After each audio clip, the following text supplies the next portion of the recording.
everybody, today on Fast Enough we're going to be replacing the clutch in this with the McLeod. And I should have some videos up previously, I'll link them at the end of the video, on setting up the clutch and also on the lift that you see here. So if you haven't checked those out, check them out after this video. If you like this video, please like, subscribe, share to your friends, and check me out on Instagram at fastenough_ZL1.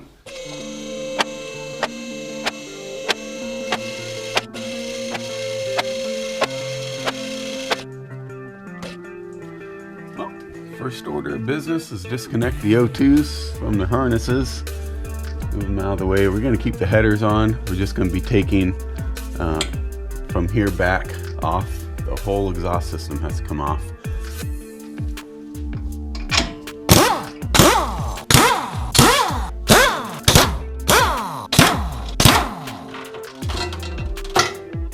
Sticky. Going to disconnect these and then start undoing the hangers. There's a couple up here. It's probably a better view. A couple back here. And I'm gonna have to use that transmission jack there to hold up the exhaust so it doesn't fall on the ground and dent it or anything else. One-man show here, so gotta figure out ways of doing it. Okay, so I got that one off. Put a little bit of Windex on it to make it slippery, help slide it off. Well, I went ahead and loosened this clamp, so they're both loose. I didn't want to stress the headers with the weight of the exhaust. So I took this clamp off. This is the original OEM clamp. And there's the exhaust, completely taken out. Not heavy, not too bad. I just grabbed it right there by that hanger bar and right in here. This is interesting. They did that for some clearance. Same with on these ends.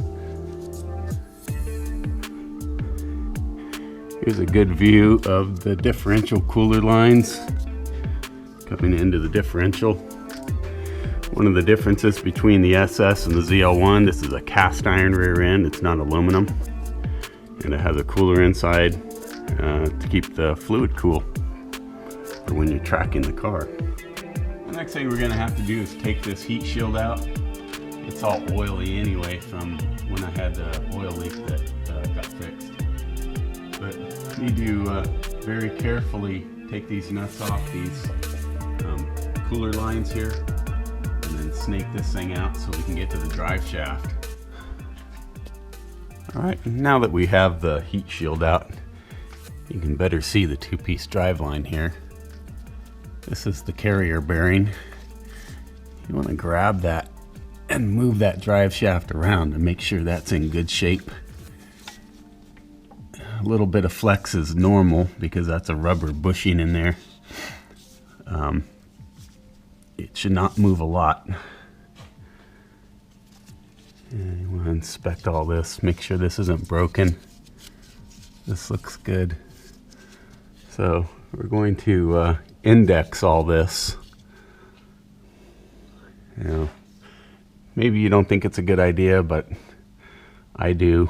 I'm going to index everything to make sure when I put it back together, I'm putting it back together exactly the way it came apart. All the way down to this being lined up with the yoke. And same with the carrier bearing.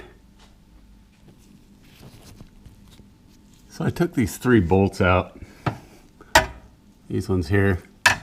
The top one was a little hard to get out, but I managed to get it out. Anyway, so the rubber damper is still attached to the drive shaft yoke. And you can see if I put my screwdriver in here that I can move that. See that? The reason that is on the carrier bearing. See that slipping in and out there? There's a slip yoke there. And that alignment, I believe, is critical. You want to get that back. You want to get the spline on this end of the shaft on the same spline as this end that you took it off. And that's what the pain is. I've got a white mark there. And Once I get this down, I'm gonna make a better mark on the yoke, but right now this is gonna have to do. And since this is away from the rear end and the transmission's in neutral, I should be able to spin this however I want in order to get these bolts out. And this rubber is going to stay with the drive shaft as well. And it should just drop out. Should. Keyword.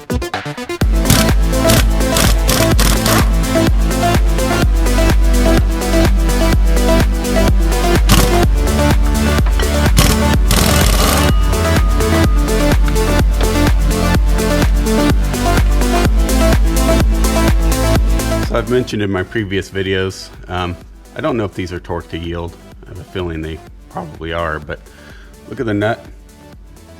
You can see the triangle here and here. These are crimp top lock nuts. So they crimp the top. It's a locking nut. It's supposed to be a one-time use. Just to let you know. Some people blue Loctite them back in. I guess that's up to you. Okay, so we got the drive shaft out. Wasn't bad. Just held it up after I loosened these and pulled these out.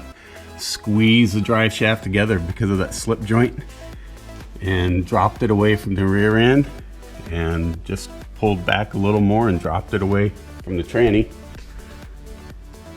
And it came out in one piece. So everything's still indexed here.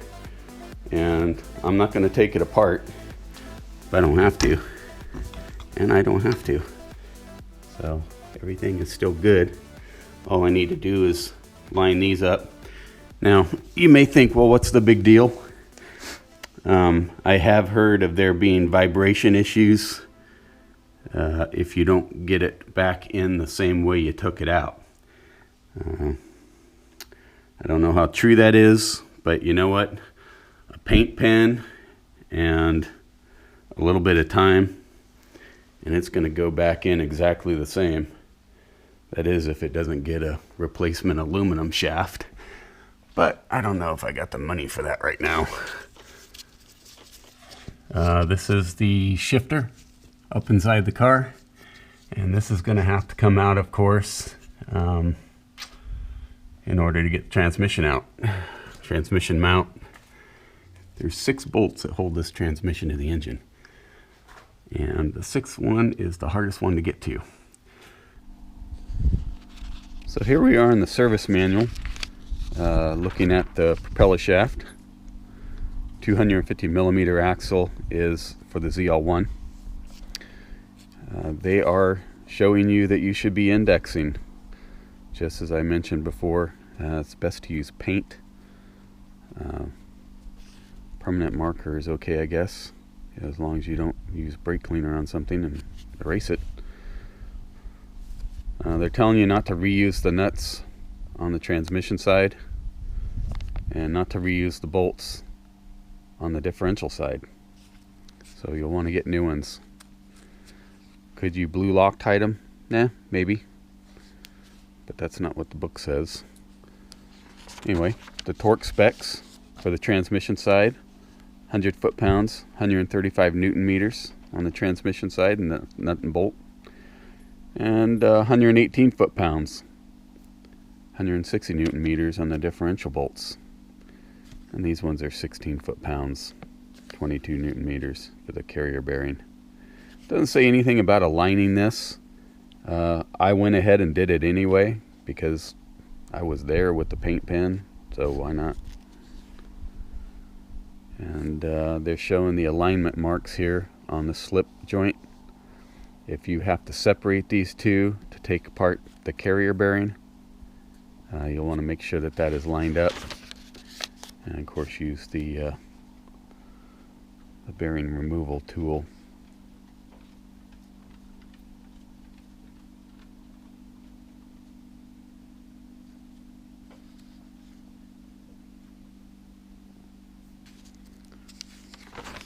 Seems to be pretty much the same for all the axles. So in order to drop the transmission, we have to get the shifter to drop through the floor of the car, we took the silver plastic trim off. It just pries up right here, just snaps in, pretty easy. You can see on the shift knob that groove there. See how it kind of latches in like that? You got to turn it and then pull the shift boot down. Use your T20, loosen that screw, the knob comes off, and then 4 screws here. I believe they're 7mm. I used a 9/32 because it was handy. Get that out of the way, and then we're going to use a 10mm and take out these bolts right here. There's 4 of them, 2 there, and 1 right there, and 1 right here. Okay, I'm wanting to catch you guys up where I am. I've disconnected all the electrical off the transmission, all the plugs. I did take out the O2 sensors out of the headers just to make it a little more room for the transmission to come down. And I've disconnected the cooler lines. You can see I've plugged this one. I wrapped this one in a glove with the rubber band. This one, this was the first one I pulled off. When I pulled it off, it made either a vacuum or a pressure sound. Hardly anything came out. I was a little more concerned about this one because of how low it is. You can see the fill plug, I'm sorry, the drain plug here and the fill plug here. And, you know, that's probably right about where the transmission fluid level is. I'm surprised that didn't just gush out. It may come out when I lower the transmission down.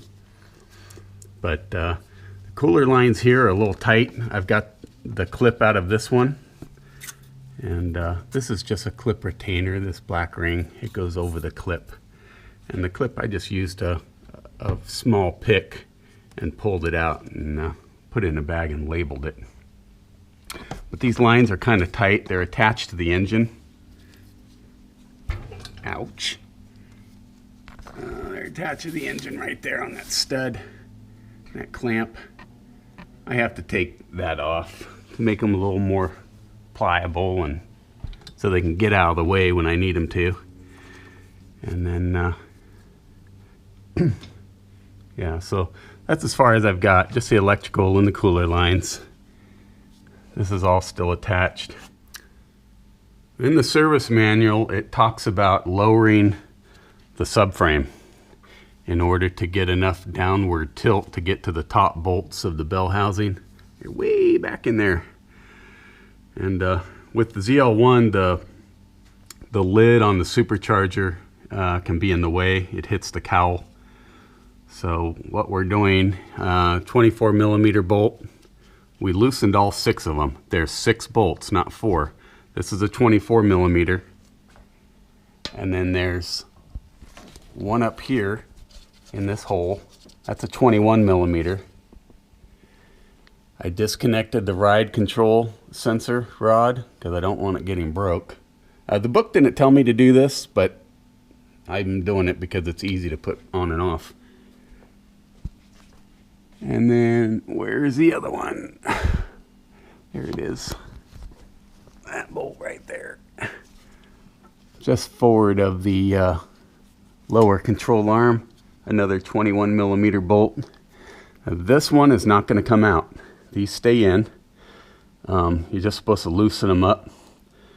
And then I'm going to be removing that middle one and this one. And that's going to let the whole carriage kind of droop down.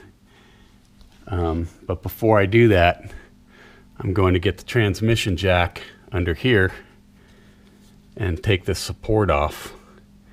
And then I'm going to take out the middle ones, and then I'm going to take out the rear ones. So that should tilt it down enough where I can get a really long extension down in there on those top ones and be able to get those out. I've got the subframe away from the body. That's a good 3 inches at least. I have a jack here.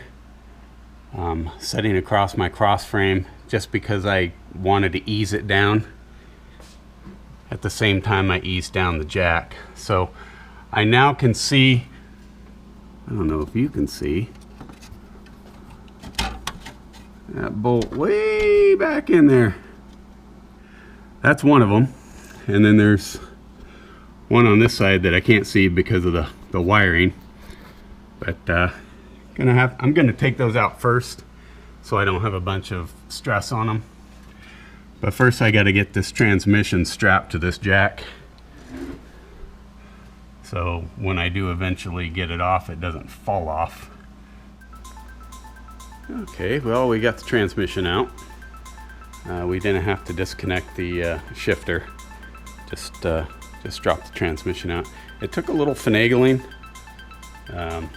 mostly with the subframe and trying to get the jack on the transmission to not put any pressure on the input shaft. That way I could slide it out. And just took a little bit of light prying. I mean really light, not much at all. So there's a stock twin disc. 8 bolts hold the transmission on. And I have a jack under the subframe right now, just to help support it. I don't want it to come down any more than it already is. Surprising how dirty it is.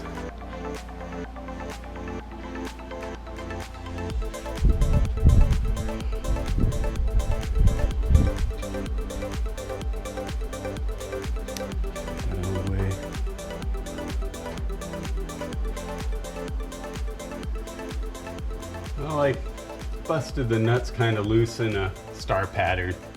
Makes it a little easier to loosen up. So now I'm just taking them out. When you do it in a star pattern, it helps relieve the pressure plate kind of evenly. If you were to just take all 5 out and go to the 6th one, it might be a little harder for you to do. I don't suggest ever taking anything apart like that, just because, I mean, you torque it evenly. Might be a good idea to take it apart evenly if you can. It doesn't look too bad. Still a lot of material on there. Still a lot of material. This clutch is in good shape, but it's just not strong enough. So the LSA, 8 bolts. LS3 is 6. So if you ever go to stroke your LSA, you're either going to be changing out your clutch to a 6 bolt, or you'll be buying a stroker kit that's made just for LSA with the 8 bolt. Texas Speed makes one, 416. It's got an 8 bolt crank, so you can use your LSA clutch. This Pittsburgh socket fits perfect in here, 15 millimeter.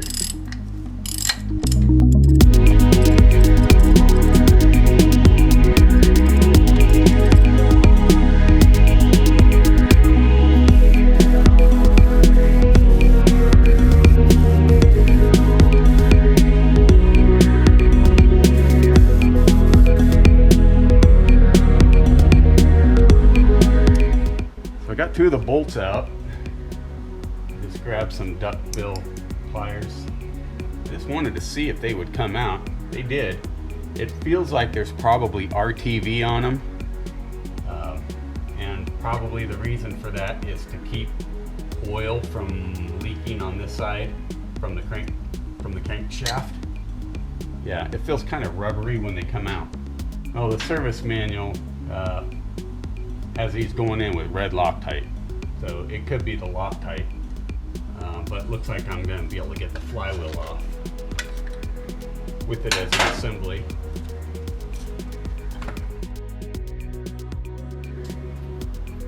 Yeah, so by the looks of it, yeah, that piece on the flywheel looks like it's dedicated to the flywheel.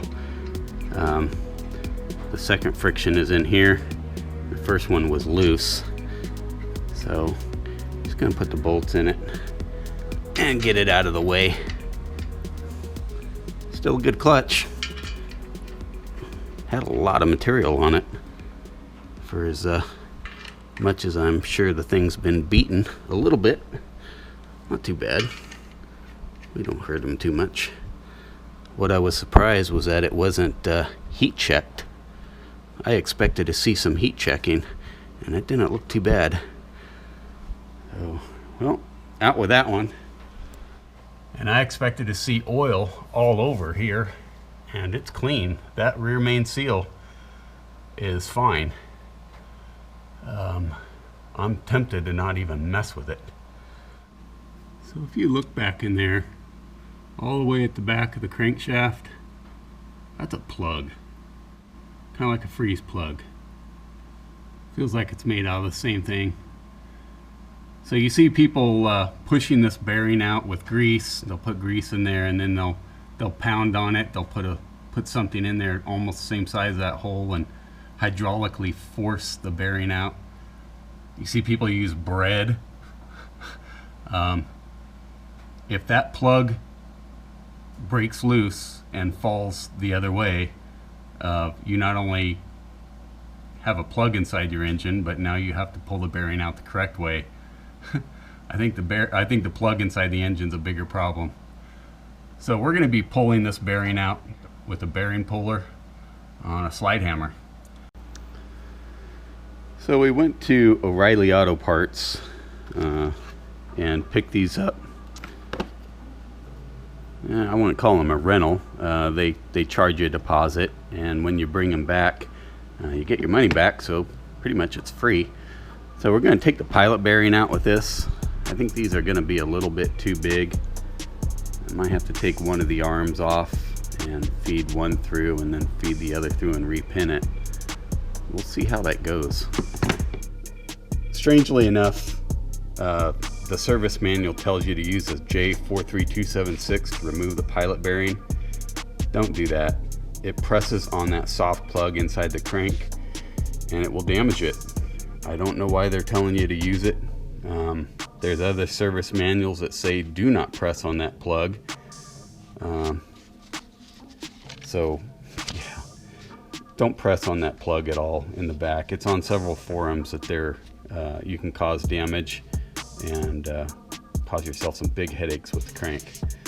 So we took one of these jaws out of the puller, and this is what I ended up with. So it is working. I wanted to make sure it was working before I showed you guys how I did it. You can get the small one, the correct size one, if you wanted. This is 5/8. It's a little too big for my pilot bearing, but there is a workaround, and it seems to work fine. So let me show you. Well, I don't know how many more hits it's going to take. The bearings looks like it's about ready to come out. I wanted to make sure this was working before I tried it. So I left one of these arms on the puller since both wouldn't fit. And then I got a punch, and I'm gonna jam it between like that, and it actually worked really good. And I have a feeling this is gonna come out on the very next pull because it's right on the edge. So I just jam it in there. You can feel when it catches that edge there. Right there is the edge. I take the punch and I just jam it in there and push in on the punch, and yep, it took only about 5 hits and it's out. I did put a little penetrating oil along the edge, making sure it didn't drip on the seal. I held a paper towel down here. I don't want anything on that seal.